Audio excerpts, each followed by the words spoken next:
So in a previous presentation, we had discussed the matter of the spiritual world, how quantum physics was pointing towards something beyond what we can directly see and experience, and how matter itself is influenced by non-material things, such as our minds.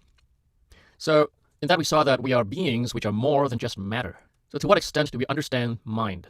Well, if you really look at the literature, no matter all the blather about evolutionary development of the brain, in the end, there is no real scientific explanation for the mind. We don't understand how it arises. Many very famous scientists who do study the mind have said as much. Now, does the fact that we don't understand where the mind comes from, how it works, should that stop us from believing in or using our minds? No, of course not. Right? Just as we don't understand or cannot really explain quantum physics, cannot visualize it really in a lot of its facets, it doesn't stop us from using it. We can use the predictions and calculations of the theory very successfully. So to someone who says, I only live by what I can explain and understand and see and feel and touch, that's totally out of touch with the real world as we know it today. That is someone who doesn't understand the scientific advances of the last few decades and what it has done to how we should see the world.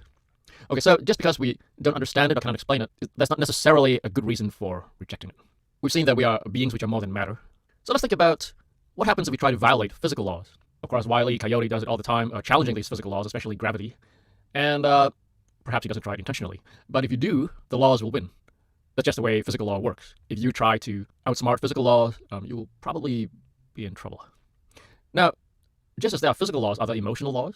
Right? What happens when those laws are violated? For example, if you cause someone emotional pain, we know the results, we know the causes, psychological injury, a psychological burden someone has to bear if they're abused or traumatized, and there are consequences on both sides. So there are something like emotional laws, and it's hard to get away from. Even if you are a nice, you are a forgiving type of person, someone wrongs you, you still feel the burden, the injury, the emotional and psychological injury. And what happens if the damage is not repaired? There are consequences which may follow you around, for most of your life, depending on the extent of the emotional, psychological injury. What kind of beings are we? So, if we are indeed spiritual beings, what happens if we refuse to honor that spiritual nature?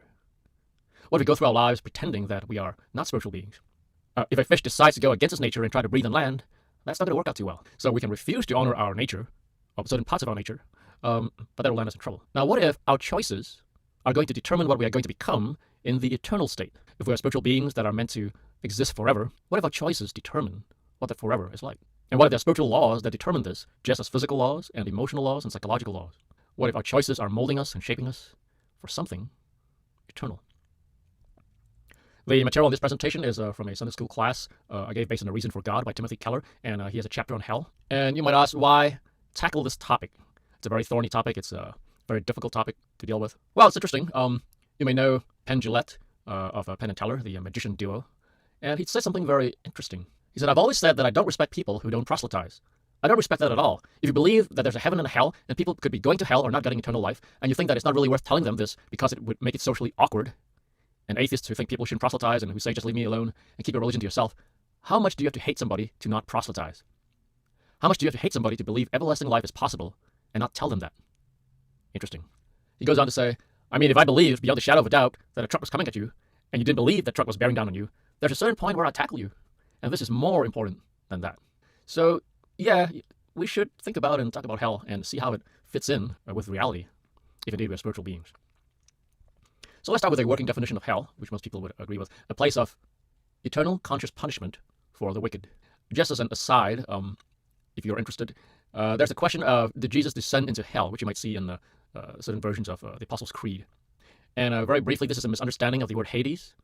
Until AD 650, no version of the Creed included this phrase with the intention of saying that Christ descended into hell. The only reason to include the phrase before that time simply means buried.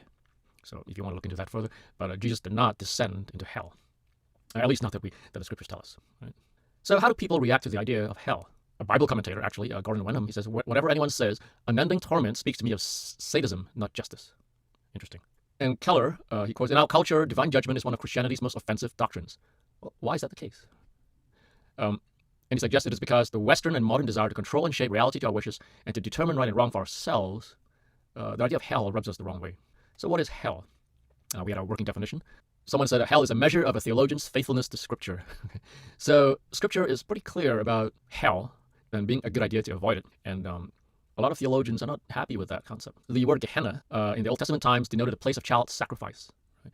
for example, in Jeremiah 7:31, and it's a place that was generally thought to be an accursed place because of that horrible practice that was done by the pagans surrounding Israel. It was a garbage and a sewage dump in the time of Christ. And again, that concept of someplace uncleanness, garbage and trash, and burning, that picture of Gehenna, a place of burning. Hades. Hades usually means the grave or the tomb where we're buried. It's where the dead go, someplace dead go. Not necessarily hell, just being dead and buried. And we can see this word used in Luke 10:15 and in the book of Revelations. Another word, Tartaros. It's only one verse where that's found in 2 Peter 2:4. It's a place of eternal torment for the sinful angels. Here's some other texts on hell. Revelations 14:9-11, and especially see verse 11. And another angel, a third, followed them, saying with a loud voice, if anyone worships the beast and its image, and receives a mark on his forehead or on his hand, he also will drink the wine of God's wrath, poured full strength into the cup of his anger, and he will be tormented with fire and sulfur in the presence of the holy angels and in the presence of the Lamb. And the smoke of their torment goes up forever and ever, and they have no rest day or night, these worshippers of the beast and its image, and whoever receives the mark of its name. Especially see verse 11, where it says the smoke of their torment goes up forever and ever. Mark 9:43-48, especially verse 47. And if your hand causes you to sin, cut it off. It is better for you to enter life crippled than with 2 hands to go to hell, to the unquenchable fire. And if your foot causes you to sin, cut it off. It is better for you to enter life lame than with 2 feet to be thrown into hell. And if your eye causes you to sin, tear it out. It is better for you to enter the kingdom of God with 1 eye than with 2 eyes to be thrown into hell, where the worm does not die and the fire is not quenched.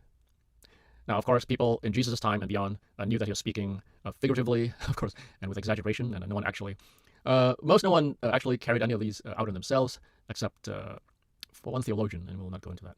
Unquenchable fire, where the worm does not die. What do these imply? We'll come back to that. In the book of Revelation, we see, and I saw the dead, great and small, standing before the throne, and books were opened. Then another book was opened, which is the book of life. And the dead were judged by what was written in the books, according to what they had done. And the sea gave up the dead who were in it. Death and Hades gave up the dead who were in them, and they were judged, each one of them, according to what they had done. So here we see a hint of what is discussed in Luke and Matthew. Luke 12:47-48, Matthew 11:22-24, Luke 20:47, is that there's degrees of punishment and reward according to their works. So no one receives exactly the same punishment or reward. Important thing to keep in mind as we go forward. And here in Luke 20:47, and the servant who knew his master's will but did not get ready or act according to his will receive a severe beating. But the one who did not know and did what deserved a beating will receive a light beating. Everyone to whom much was given, of him much will be required, and from him to whom they entrusted much, they will demand the more.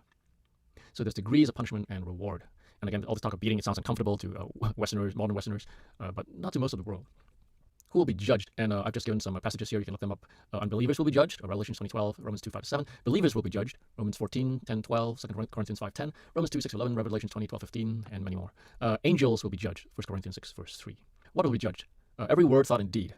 You can look up these passages: Matthew 12:36, Ecclesiastes 12:14, Romans 2:16, Luke 8:17, Luke 12:2-3, 1 Corinthians 4, verse 5. Who will do the judging? We see a lot of passages here, like 2 Timothy 4:1, Acts 10:42, which say Jesus Christ, who is to judge the living and the dead. In Acts 10:42, Jesus Christ, the one ordained by God to be the judge of the living and the dead. What is the result of this judgment? Again, we saw that it's judgment according to our works and the degrees of reward and punishment, and that believers need not fear death or condemnation because of the saving work of Christ on the cross. So why do we have this judgment? What's the point of it all? Well, one reason would be that it displays and fulfills God's holiness, righteousness, grace, and mercy. God's holiness will be satisfied, his righteousness will be satisfied, but also we will see his grace, we will see his love, we will see his mercy at work. Romans 3:19 is an interesting phrase, is every mouth will be stopped. And this refers to a court case where the defendant, he has nothing else he can say in response to the charges brought against him. Everyone will see that God's judgments are completely just, perfect, justified. His holiness, his righteousness will be completely justified for everyone. Revelation 19, verse 1-2 says, Hallelujah, salvation and glory and power belong to our God, for his judgments are true and just. So the saints will be praising God because everyone will be able to see God's judgments are perfect. So is our distaste of hell, is it just a cultural objection? The thought that God shouldn't judge me for the way I live my life, it's my choice.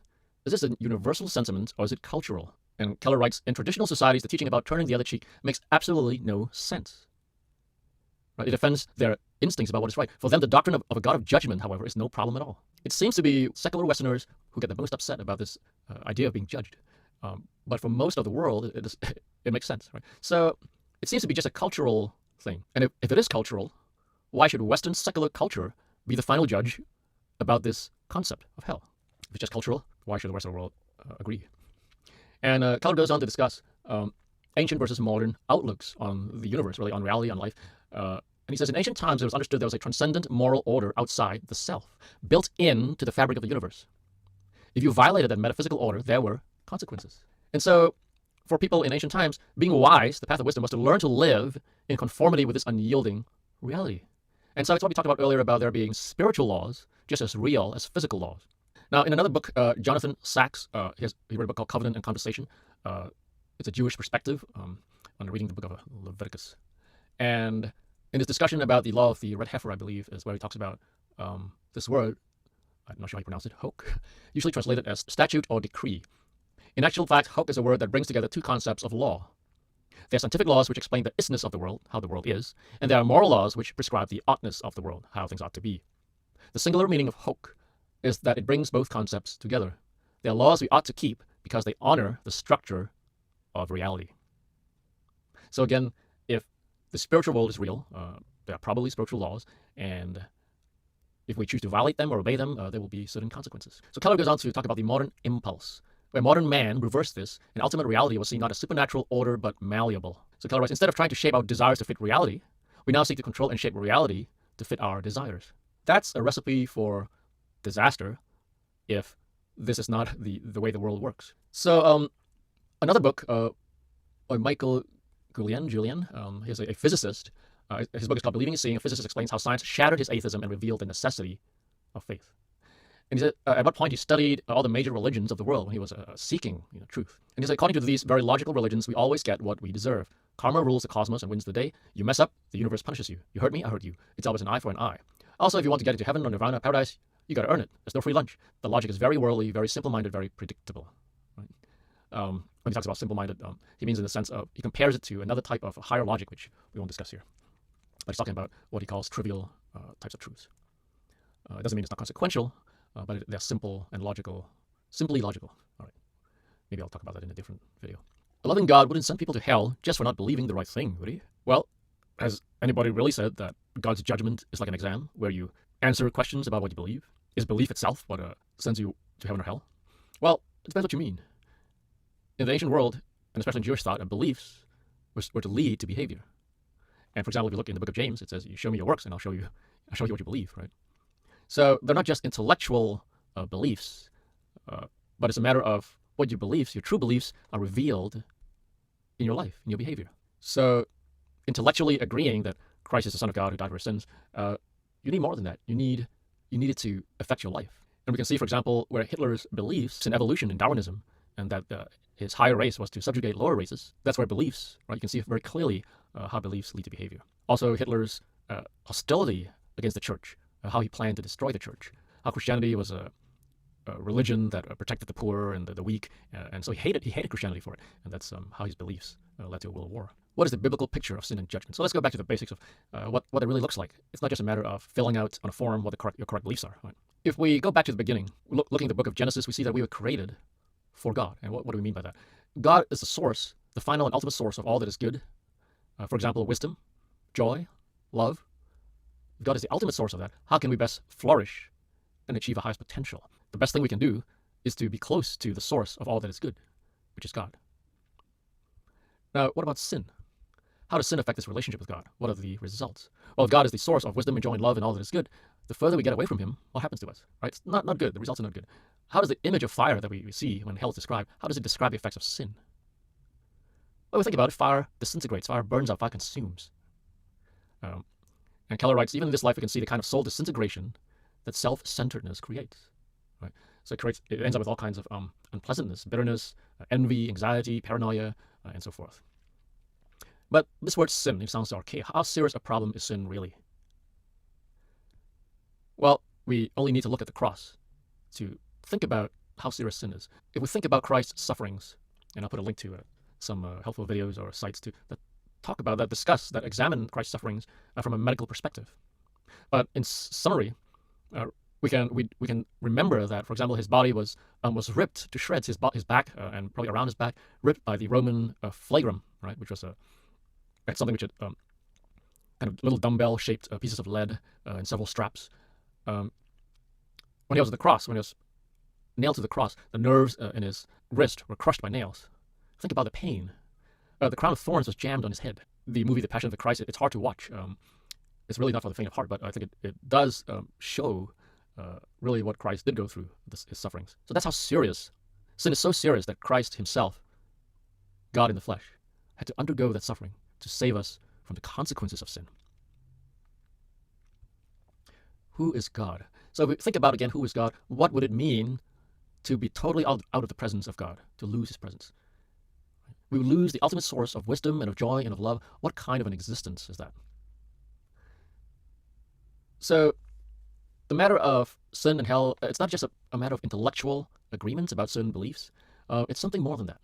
And we'll take a look at that in a little bit. So here's another objection. Eternal punishment is unfair. Okay, there's certainly something I think which a lot of people would say, hey,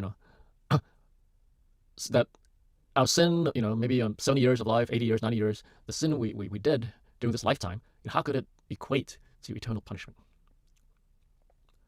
But is sin and hell just an accounting problem?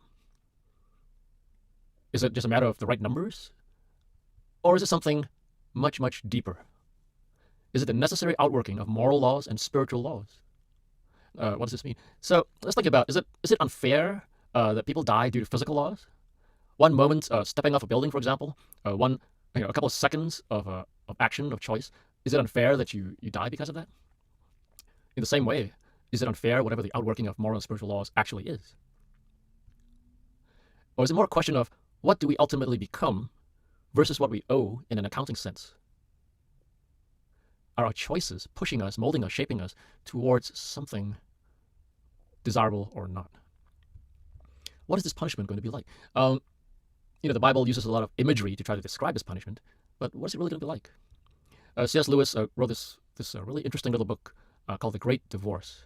It doesn't sound very interesting, but in the book he imagines what would it be like if there was a bus going from hell to heaven, and anyone in hell could choose to get on the bus and visit heaven. And in the book, we find that people from hell are just so intent on entering heaven on their own terms, shaping heaven to be what they want, that they cannot accept it as it is, a place of perfect love, a place of perfect joy, a place where God is supreme and actually is enjoyed by inhabitants of heaven. And so due to their insistence on things being the way they want it to be, they are unable to accept staying in heaven. They are just caught up in their own little worlds, which ultimately are their hells. So interesting. Now, are there similar things today? We can see, for example, the demand for safe spaces. Maybe hell is the ultimate form of a safe space. It's an eternal safe space away from God and away from others. So some parallels today. We also don't understand the nature of eternity, how that's going to be like, especially in terms of hell. So we think of eternity as something just goes on forever, and yes, there is that aspect, but we really don't know how that's going to play out. And Lewis's book is a very interesting look at what it may be like. People who are bound up in their own misery and dissatisfaction and bitterness, gradually pushing themselves away from everyone else. Is that what hell is like? Well, it's not hard to think that might be the case. Now, Revelation 22:11 has a very interesting thought. Let the evildoer still do evil, and the filthy still be filthy. So maybe hell is eternal because the inhabitants of hell are sinning eternally. That they're consciously and eternally shutting their eyes tight and clenching their fists against the love and goodness and justice of God. So perhaps that's why they remain in hell. Another way it's been described is the flames of God's love. God's love is so pure that they can't stand it. They can't stand to be in that presence because it's not their definition of love. It's not their concept of love. It doesn't fit what they want. God's love is a sacrificial love, a self-giving love. A love centered on others is a love that rejoices in justice and righteousness and holiness. Again, the various language used to describe hell are the metaphors for waste, for ruin, for destruction, for corruption. Destruction not in the sense that the soul is destroyed, but in the sense of an ongoing corruption. So Romans 1:24 says God gave them up to their desires. Is this what hell is? Is the final state in hell God saying, all right, this is what you asked for, and this is what you get? The people on the bus from hell in Lewis's parable would rather have their freedom, so-called freedom, as they define it, than salvation. I think it was Lewis who wrote, there are only two kinds of people in the end: those who say, thy will be done to God, or those to whom God in the end says, thy will be done. All that are in hell choose it. Without that self-choice, it wouldn't be hell. No soul that seriously and constantly desires joy will ever miss it. Now, we're talking about joy, the type of joy that comes from God. Another way he puts it is, hell is the greatest monument to human freedom.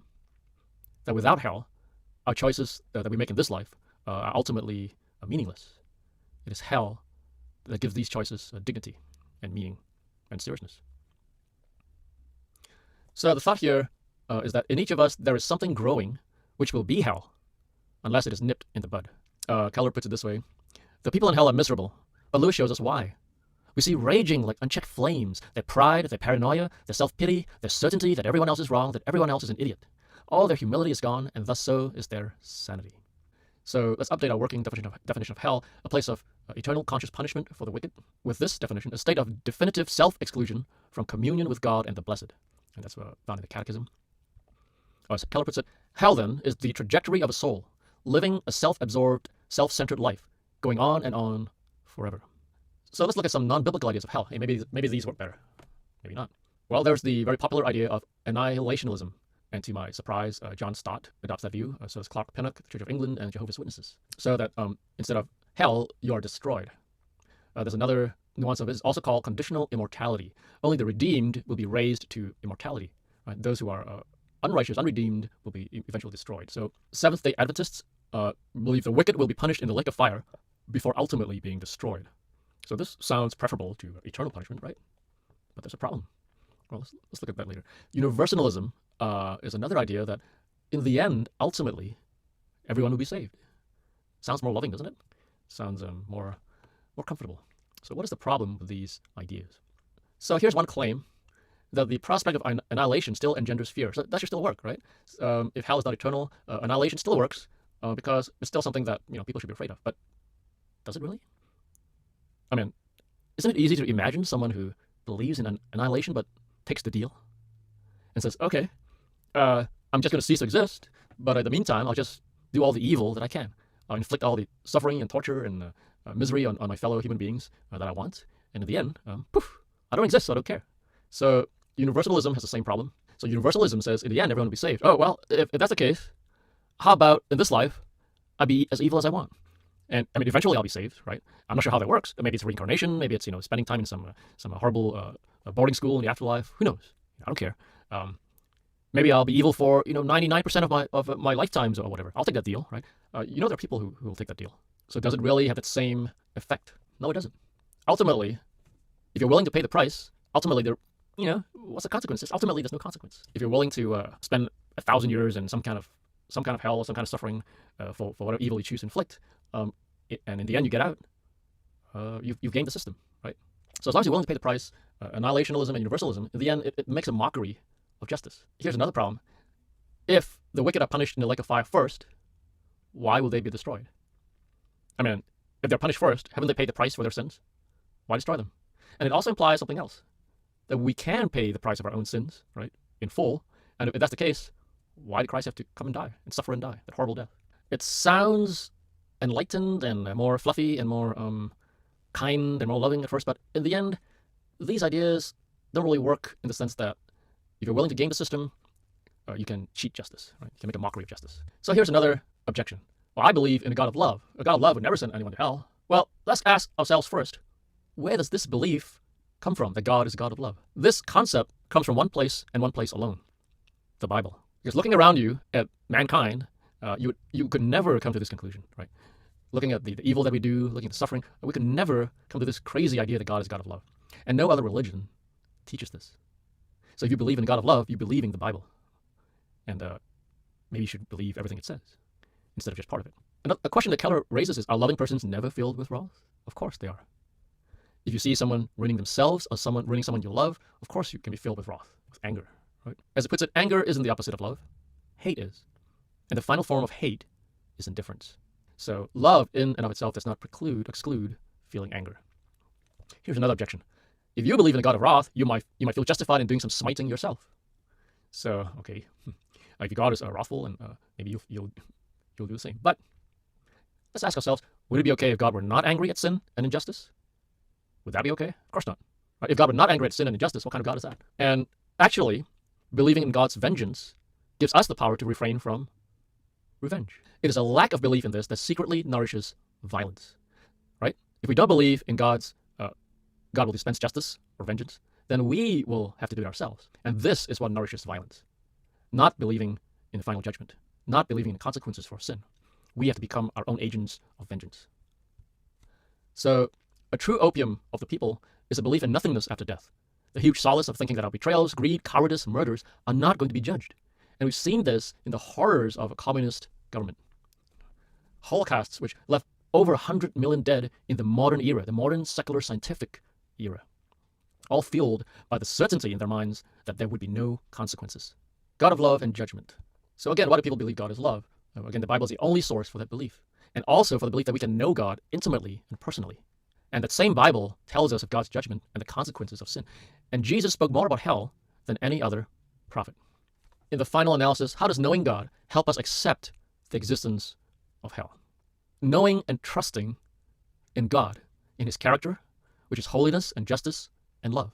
So knowing that God is perfectly just and loving, and his judgments will also be seen by everyone to be perfectly just and loving. If we have a concept of hell that seems to be wrong, seems to be unjust, then probably there's something we're not getting. Our concept is flawed. So for example, if we have a concept that someone who steals a loaf of bread, is going to be flogged for eternity, something's wrong with how we understand justice and judgment. Something's wrong with that concept. We can be assured, right, that it will not be unjust because God is perfectly just and also perfectly loving. And how can we be assured of this? Again, it is the cross. That to allow perfect justice and perfect love side by side, God himself endured the horrible suffering of the cross. And because of that, we know, we can be assured that we can trust in his character. How should this all affect us? In light of the coming judgment, aim to please God, of course. Okay, as in 2 Corinthians 5 and 2 Corinthians 3. Stir up one another to love and good works, as in Hebrews 10, 24, 25. Be assured that the wrongdoer will be paid back, in Colossians 3:25. So that should satisfy our need for justice, and it also enables us to forgive freely. Because we want everyone to come to the grace and love and salvation through Christ.